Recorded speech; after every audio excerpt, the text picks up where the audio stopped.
Hi, Barry. How are you? Good to see you again. Hi, Vi. I'm great. Good to see you again. How are you doing? Not too bad. Time flies. It just feels like last year where, me, John, and yourself had the chat in the first ever conference that you guys put together. So it's good to see you again, Barry. How's things on your end? Yeah, I'm keeping very, very busy. We're going full steam ahead with organizing a conference. And of course, I've got my own consulting work at the same time. So it's an interesting juggling act, but we're managing, we're surviving, and we're making really good progress. Yeah, absolutely.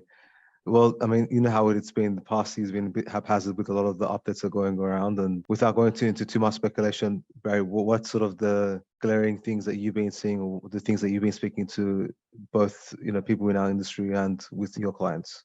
Yeah, if you're talking about the helpful content update, we haven't really seen anything yet. I mean, Google made a big brouhaha about it and announced it, and the whole industry was sort of bracing for impact.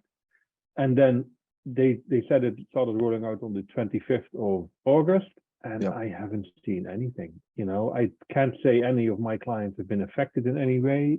Traffic seems to be just carrying on as usual. In fact, I don't know of many websites at all that have seen any impact from it. I follow Lily Ray on Twitter. She was a speaker at the conference last year. She's on a panel this year again. Yeah. And she keeps an eye on a lot of different websites, a lot of different industries. And she has the odd example of a website that is affected by it. But she too is sort of baffled at the fairly minimal impact that the update seems to have for something that Google pre-announced and made quite a big fanfare about. It seems to be quite a quiet update. In fact, if Google hadn't said anything, we probably wouldn't have noticed that there is an update. So yeah, we don't really know what the helpful content update is really looking for, how it's rolling out. It's like we expected to be impacted by it, don't seem to be affected by it at all. So yeah, it's wait and see mode basically.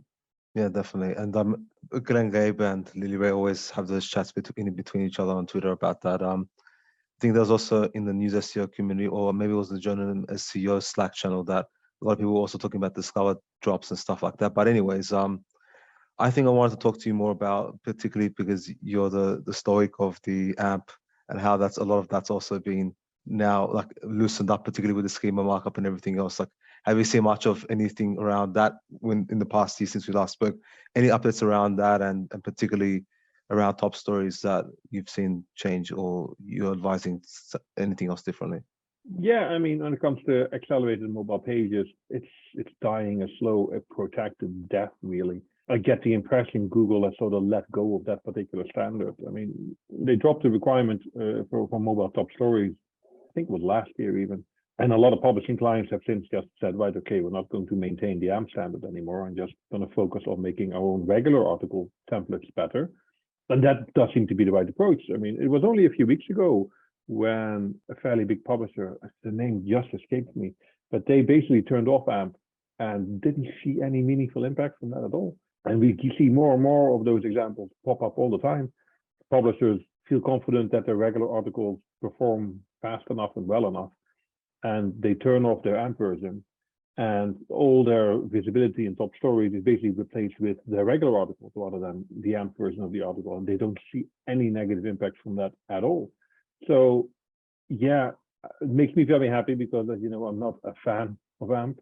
I think top stories in general is an interesting space because in the last year, since the last conference, we've seen the size of it, especially on desktop, expand quite a lot, and multiple blocks of content appearing in top stories now for high volume news topics, where you have the main top stories block with the focus articles for the news story, but then on also in the news block right below there in many Google versions with background information and background analysis articles, which shows me that Google is aware that there's more than just the news content there that is worthwhile showing, and that is worth giving their users access to more background information about that same topic. And the news blog can be quite big on a lot of search results, which is great because it also gives more space to more different publishers.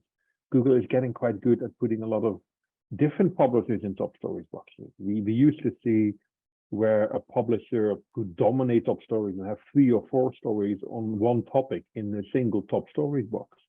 I don't see that happen very often anymore nowadays. It tends to be one publisher gets one story in the top stories box, and then the other boxes, the other places are taken up by different publishers. So there seems to be a real good effort from Google to be more diverse in the news stories that they show, which is an exciting space. I mean, it gives more opportunities to other publishers, and it gives more traffic basically to more different publishers, and I think makes it probably a bit of a fairer playing field.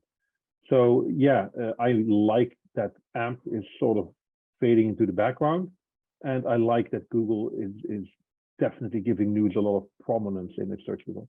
I think the same for mine as well, particularly with the only situation where I've seen where there's been multiple articles for a publisher is when there's been a lot of series sequence stories, like follow-up stories. So particularly if, for example, like the Mail, when they've go behind the celebrity content, like they go very hard. Like that's when I see a lot of times that they come up quite a bit. But yeah, you're right. I see the same, quite a number of the same things as well from that you're seeing as well. Particularly, I think the thing that you mentioned about the celebrity content, the entity-based topics, and how they're showing supporting news content. That's been fairly recently. We're recording on the 7th of September, so that I started seeing that more as of 2 weeks ago as well. So interesting times for sure. What's been does this sit in the technical remit for you, or how have you seen web stories and sort of video come into the foray in your remit, or do you feel like that's more of an editorial thing? Well, I had a lot of hope for web stories, to be entirely honest. It's probably the only context where I'm a supporter of the AMP standard, because web stories need to be built on an AMP template, and I like the format of it. I was always a little bit ambivalent, because web stories is basically trying to do on Google search what you see on Instagram with the stories that people do. And I'm not sure it's the right medium for it. When people are searching for something, they don't necessarily want to engage in that sort of visual content that the web story has. They want to read an article. Yeah. So yeah, I like the format, but it hasn't really taken off, has it? It's fairly restricted in how often it's shown. And most of the time, most news carousels have no web stories at all. And I think that's also because the publishers haven't really embraced it in a large scale. It's still a fairly niche topic. In terms of other technical SEO things, the videos, like you mentioned, we recently got a much better report in Search Console on video indexing. And it is, for publishers, a very important aspect of reporting. I do tend to see that video articles perform better in Google News and Top Stories, as well as in Google Discover. And that play icon that you see in the Top Stories carousel for an article that has an embedded video, where Google recognizes that it has a video, I think it does lead to slightly higher click-through rates. I think people like it when an article has a visual component to it. It also depends on the context of the article a bit. But a short 1 minute, 1.5 minute news video on a topic is very digestible, and people do like to engage with that sort of content. So I see publishers that have a TV channel as well as a news website have a bit of an advantage there, because they don't need to invest too much in video production, because that's their main business basically, and they can just port that over to their website. Whereas publishers who are they generally come from a print background and just have a news website that basically replaces a newspaper, they have a harder time getting and sourcing that video content and making that a cornerstone of how they produce the news.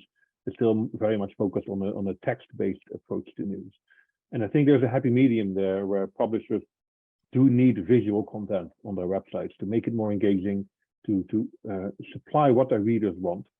And it's worthwhile investing in that medium as a news organization, providing it's something you feel comfortable with as your journalistic output. It's a very different game producing video-based news versus text-based news. So it's not something you easily step into. You need to be comfortable with that format and that medium, which is why the TV channels have a bit of an advantage there, the CNNs of this world, versus the classic newspaper like the New York Times, which is very much print-based first. Yeah. But yeah, the video indexing report from a technical SEO perspective makes it easier for us to analyze how Google picks up videos and when videos are recognized as part of an article, and whether or not you get that little play icon in the thumbnail image. I haven't been able to make a real actionable recognition of the back of it yet, because Google has launched the report, but at the same time admitted that the reporting isn't particularly accurate. Google says, oh, there's no prominent video in this article, and then you do an inspect URL on some of the examples, and Google says, yeah, there's a video in there, and we've indexed the video. Right? What do you mean? So I think the report is in early days, maybe just out of beta, and probably needs ironed out a bit. And I hope it becomes more accurate as time goes on. But at least it gives us an initial impression of video reporting and video indexing in Google, which is, it's a good start. Yeah, definitely. I think, like you said, it's been a limited view in terms of how we can do that. But I think when I was even technically troubleshooting a news article, which I want to share because it shows some of the preference that Google still has over their YouTube videos versus Instagram. Like the news article had the featured video, which was from YouTube embed, and then it had the same one or similar one that was in Instagram. And then it sort of said in the video report in Search Console that it couldn't determine which one was the canonical, which one was the preference one. As soon as I sort of told one of our clients to remove the Instagram one and then got it re-indexed, it automatically showed up in top stories, had the video icon and stuff like that. So who knows? Like, I mean, I think it's another tool in the arsenal, which I hope it gets better over time. I think it's a very useful, particularly as publisher SEOs. So absolutely, absolutely, fully agree. Yeah, we'll see what happens.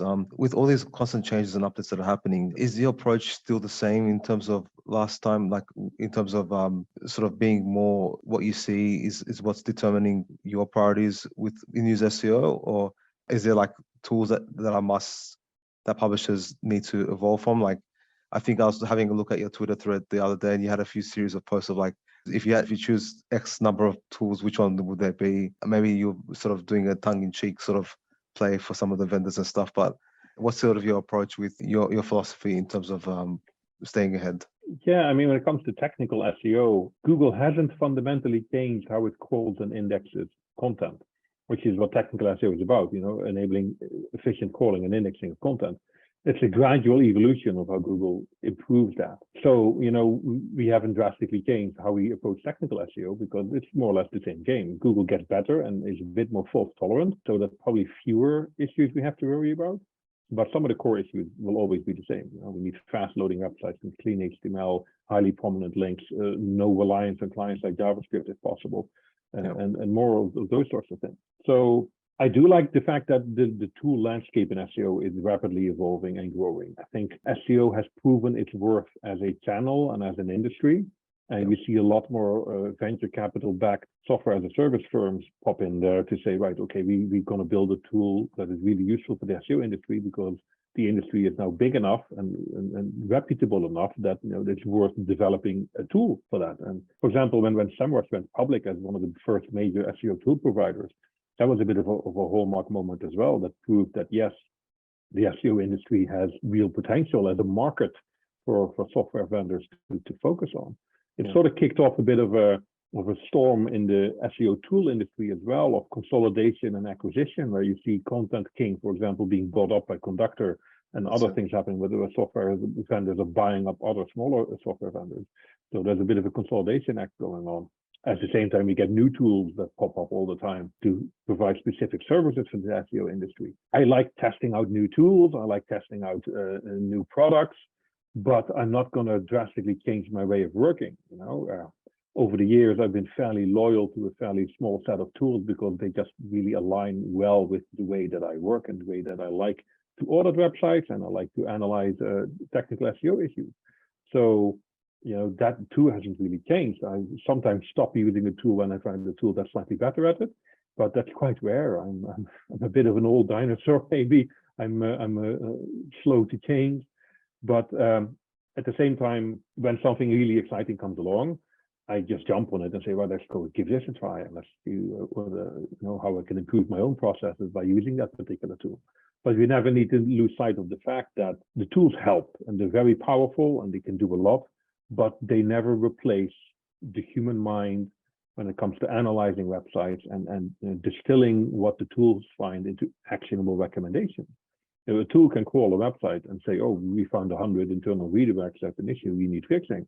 If it's a 1 million URL website, I don't care about 100 redirects, If it's 100,000 redirects, then I probably care about it. And that's maybe an issue worth investigating. So, and tool won't tell you that. And the tool just spits out the output, and then you have to put your own experience to work with what the tool shows you to say, right, is this an issue that's actually worth fixing, or is it just a total non-issue, or is it maybe a nice to have as terms of fixing goes? So you always have to apply, your own critical thinking to it, a certain approach to prioritization, depending on where you feel the impact versus the effort lies, and also be aware of the context in which the website itself operates that you're analyzing. How easy are these things to fix? How easy can the technical underpinnings of the website be updated and improved? And some of this stuff, you learn as you go along, you learn through experience. Other of this stuff you can teach yourself by maybe doing a bit of coding, or if you come from a coding background, that sometimes helps a lot. Or just talking to developers. You don't have to be a coder. You can just talk to developers and learn from them and see, how easy or difficult would they find it to make these sorts of changes. So yeah, it's gradual evolution more than anything else. I think that's the core point I'm trying to make. Not to, again, I don't want to go down the rabbit hole of the helpful content update, but obviously there's been a lot of influx of AI tools, and that's obviously sort of become the catalyst of this update. But how much do you think in terms of those type of tools will continue to flourish, or to continue to help us evolve our way of thinking, and B, how much do you think maybe developer background professionals or professionals that have a proficiency in, because obviously we've seen Python and all those type of language sets becoming a lot more of a tool set for an SEO. Where do you feel like that's going to be by the time next year you have the next technical SEO presentation? Where do you feel like that's going to be next year? Yeah, that's a good question. I'm a bit in two minds when it comes to things like AI generated content, where the actual content you publish on a website as news content is mainly or maybe even entirely generated by an AI. I think there is actually a place for that, providing it is genuine reporting. As in, I'll give you an example. Articles you write about major fluctuations in currency markets. You can pretty much automate writing those articles based on the numbers that you feed into the AI system. The same with sports scores. You can write a summary of a basketball game on like a third league team purely based on the statistics from that match that you feed into the system. And there is a place for that, I think. We shouldn't actually be penalizing that, because it's a very cost-effective way to generate content that it might be for a small audience, but it's an engaged audience. The audience wants that, and it's helpful for that audience. However, if you scale it up too much, and AIs can never replace genuine reporting of news and genuine investigative journalism, that will never be replaced by machines. I hope, maybe in another 20 or 30 years, we've invented general AI, but for the time being, I don't see that happening. Yeah. I think in terms of the publishing industry, the real power of these AI systems lie primarily in identifying entities and topics. We briefly mentioned that before, and semi-automating the tagging and internal linking that publishers do when they publish articles. I say semi-automating because I always feel there needs to be a human editorial oversight over those things. The machine learning systems are smart, they're good, but they're not perfect. So they can point the way to a large degree, but they need a bit of hand-holding along the way, and they need a bit of correcting along the way. But I've seen some demos of really interesting systems that automatically generates tags and internal links based on the topics written in a news article. I think that can be really, really powerful, because those are additional actions that journalists nowadays tend to have to perform manually, internal linking to tag pages or associating tags with articles. And if you can facilitate that process for them a bit easier, make it a bit more of a smooth process for them by just automatically suggesting tags and suggesting internal links that they did one click and then approve or disapprove, I think that's really powerful and very, very useful. But that human oversight, I think, is still needed at this stage. And it's not something that we need to let go too quickly, because it can go horribly wrong. Yeah. You can get the wrong tags and the wrong topics being highlighted. And sometimes you can have incredibly embarrassing results. So you need that human oversight at this stage. The systems aren't quite smart enough yet. And this sort of technology integrating into the production of news is a good thing, I think. It's a helpful thing. If you have a few technically minded people on a newsroom, provided that they still are essentially journalists, because journalism itself cannot be replaced by technology and shouldn't be replaced by technology. The purpose of news is very clear, and that needs to be still the core mission of a publisher, I feel.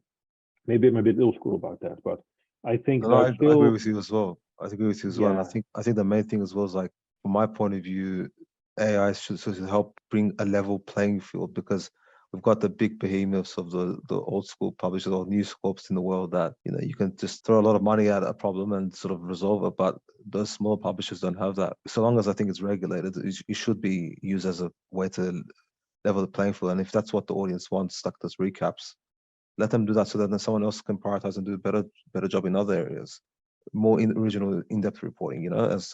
As Google and has been particularly flagging in their e-guidelines this past year. I think even in the rubric that they have in the updated guidelines, they've actually classified that kind of content as being okay. They've been able to go into that level of depth and understanding, from what I interpreted from the updated guidelines. So yeah, I think you're right.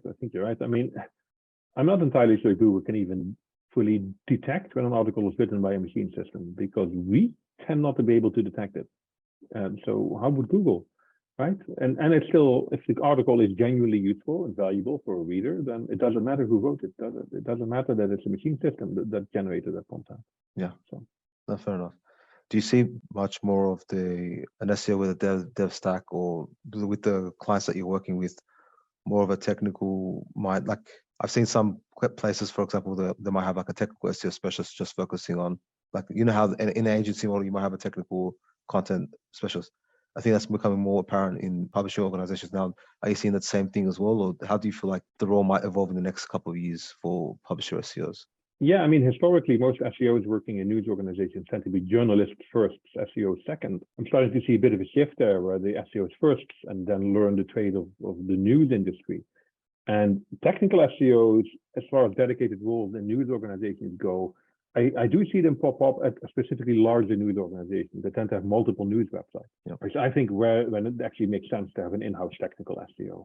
If you just have one publishing website, it probably doesn't make sense to have a pure technical SEO on board, because there's not enough to do for that person. Generally, if you have multiple websites, different game, and then that role starts to make sense. So it is definitely something that publishers are getting more comfortable with, becoming part of their skill sets.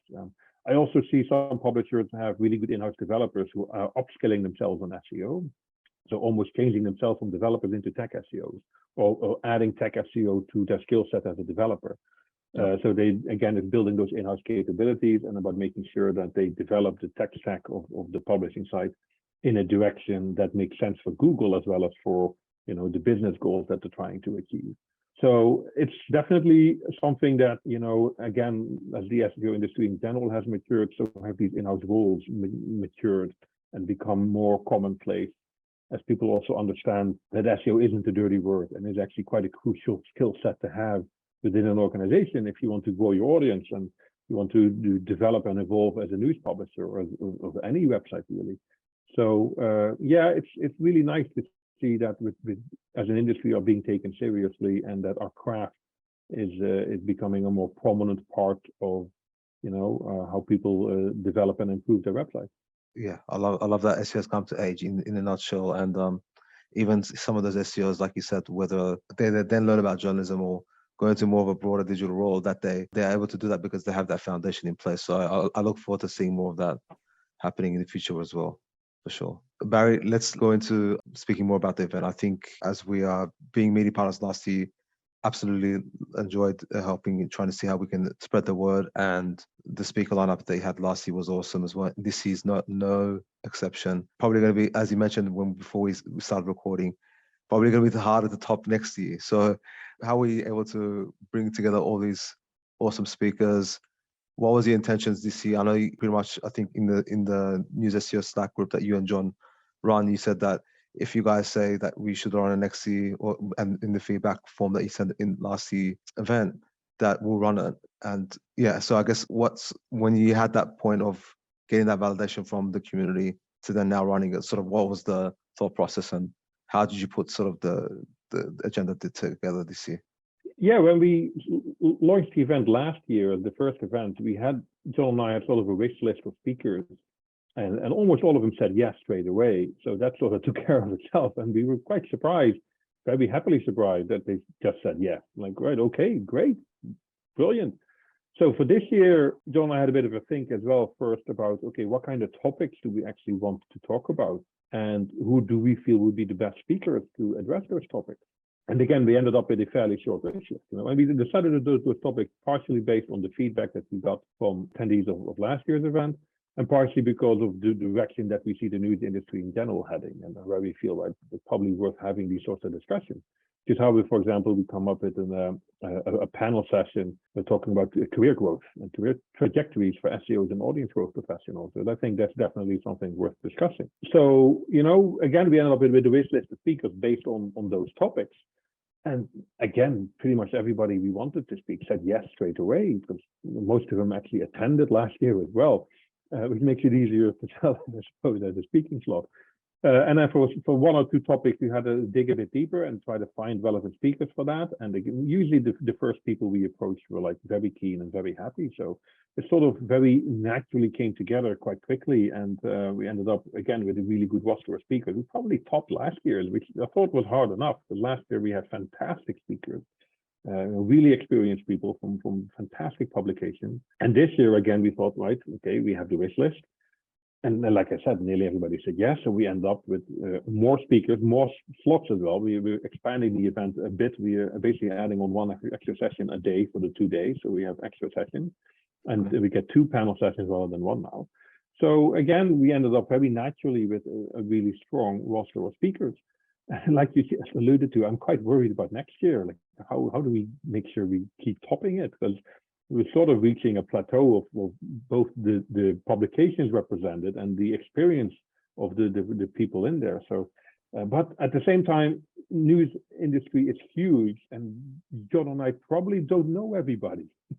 There's a lot of people out there who do this and who do this really, really well, who John and I probably have never talked to. So we just probably need to tap into our network and start connecting to more people and preparing for next year to see if we can get more speakers from more diverse publications on board. And one of the goals I have personally is to try and get more non-English language speakers from non-English language countries 100%. Speaking at NESS and getting a more diverse perspectives from there, from publishers from South America, from India, from Africa, to just make it a bit more diverse and not just be purely English language focused. We tried to do that a bit this year. Don't think we really succeeded, but I think for next year it's definitely a focus of mine to see if we can broaden the scope to more international non-English publications, because I think that's something definitely we need to work on and cast a broader net as the NESS. But this is only going to be the second time we've done it, and next year will be the third time that we're doing it. So we're still new at this. Neither John nor I had ever organized an event before we launched NESS. So we're still learning as we go along. And we'll probably make a few mistakes along the way, and it's something that you might have to have a bit of patience with us for, but we're trying to make sure that every event is definitely worthwhile and the sort of event that John and I would like to attend ourselves, because that's what started the News and Editorial SEO Summit. That John and I got together and said, right, there isn't an event that we want to attend that is valuable for us, so why don't we create it? And I think that was what made the first event so successful. And if we adhere to that spirit to create an event that we feel as news SEO professionals is valuable, and hopefully other people will also see that as valuable and worthwhile.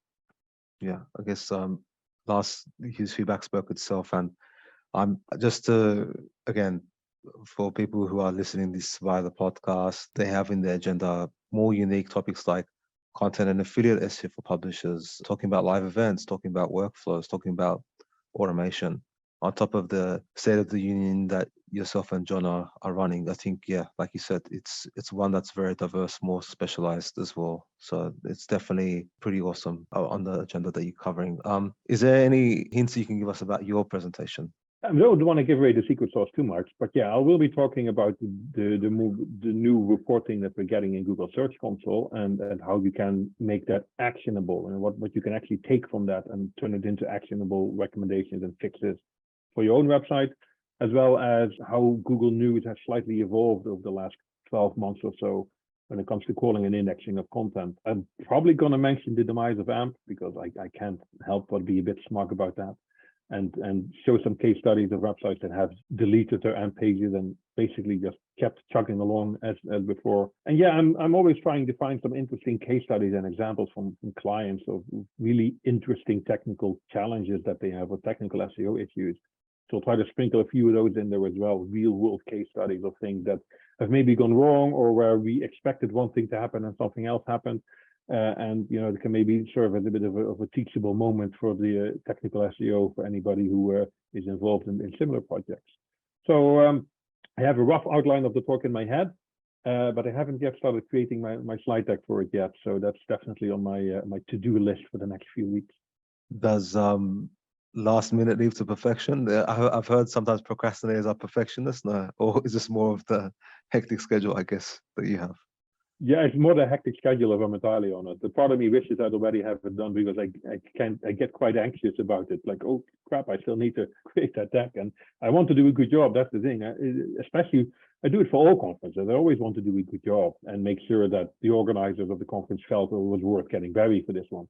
But because this is mine and John's conference, I feel very involved in this. I definitely don't want to let anybody down. I definitely want to deliver something really valuable and really worthwhile. So I'm putting the pressure all on myself. Yeah, it's been a very busy few months. It's going to be a very busy few weeks as well before the event next month. So just by trying to find and make the time for it, I suppose, to actually craft the talk and put it all together. I'm sure you're going to have a short break after that as well. I think lastly you mentioned as well, you're going to have a short break after your conference. It's Yes. built up. Yeah. My wife and I already booked a week-long holiday shortly after the conference to just unload, unwind a bit, and take stock. Very nice, very nice. Is there any other highlights you can share to us about the event agenda? Anything else about the speakers in particular? I mean, if you go to the website and look at the speaker roster and what they'll be talking about, it sort of speaks about itself. We've got Claudio Cabrera talking about live blogs. We've got Louisa Fram talking about trending articles, Google Trends. We haven't officially announced it yet, but maybe by the time people listen to this, it'll be announced. We have two speakers from the UK's Times and Sunday Times newspaper, Leonie Roderick and Ben Dilch. We're going to be talking about paywalls, but the Times is a paywall news website. And I'm really excited about that talk as well.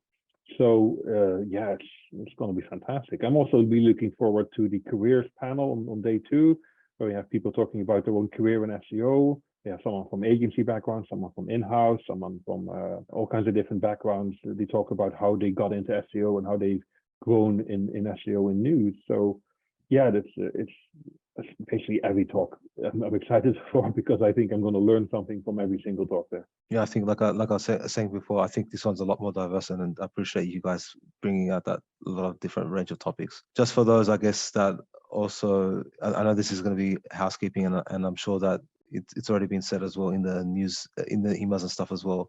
I guess a lot of these recordings are going to be available after a certain point, and you guys will let them know once the event's over, right? Because yeah, I think that's something that what we did last year. Yeah. Because we put the conference in time zones where it makes sense for Europeans and Americans to attend live, but the world is much bigger than that. So when you buy a ticket to the event, you also get access to the recordings of all the talks, which will probably launch between 1 or 2 weeks after the event, because we probably need to tidy up the video here and there a little bit. But yeah, you get access to all the recordings with your ticket. That's just part of it. So you buy your ticket, you can attend live, and you get access to all the talks to watch whenever you want after the event. And I think that's probably why we're going to stick with the online format, because it worked really well for the first year. And it was by necessity the first year because of the whole COVID situation. Yeah. And John and I realized that the reason the event worked as well as it did was probably because it was online, and people from all over the world could buy a ticket and feel part of it. Whereas if you make it a physical event in a specific city, it's much harder for people to travel, and it can be very expensive for people to travel as well. So we thought, let's just keep it online for the time being. And we might find a way to make it a hybrid event that's partially physical and partially or entirely virtual. But for the time being, I think we'll stick with the online only format, because we feel comfortable with that. It worked really well.